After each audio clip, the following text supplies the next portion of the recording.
একটা ইটের যখন চতুর সাইড ভেঙে যায় তখন সেই ইট আর দেয়ালে লাগানোর উপযোগী থাকে না।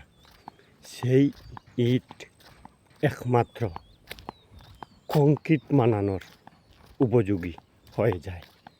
তখন এটারে ভাঙ্গিয়া কংক্রিট বানানো হয়। আর এই কংক্রিট হয়তো আবার কোনো রাস্তার কাজে লাগে যেতে পারে বা কোনো মসজিদের বিটার মধ্যে ঢালাই লেগে যেতে পারে। ঠিক তেমনি কোনো মানুষের যদি চতুর সাইড ভেঙে যায় তাহলে নৈরাশ হওয়ার কোনো কারণ নাই।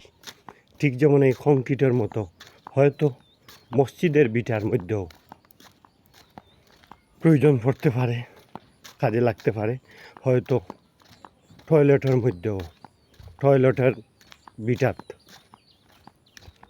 কাজে লাগতে পারে।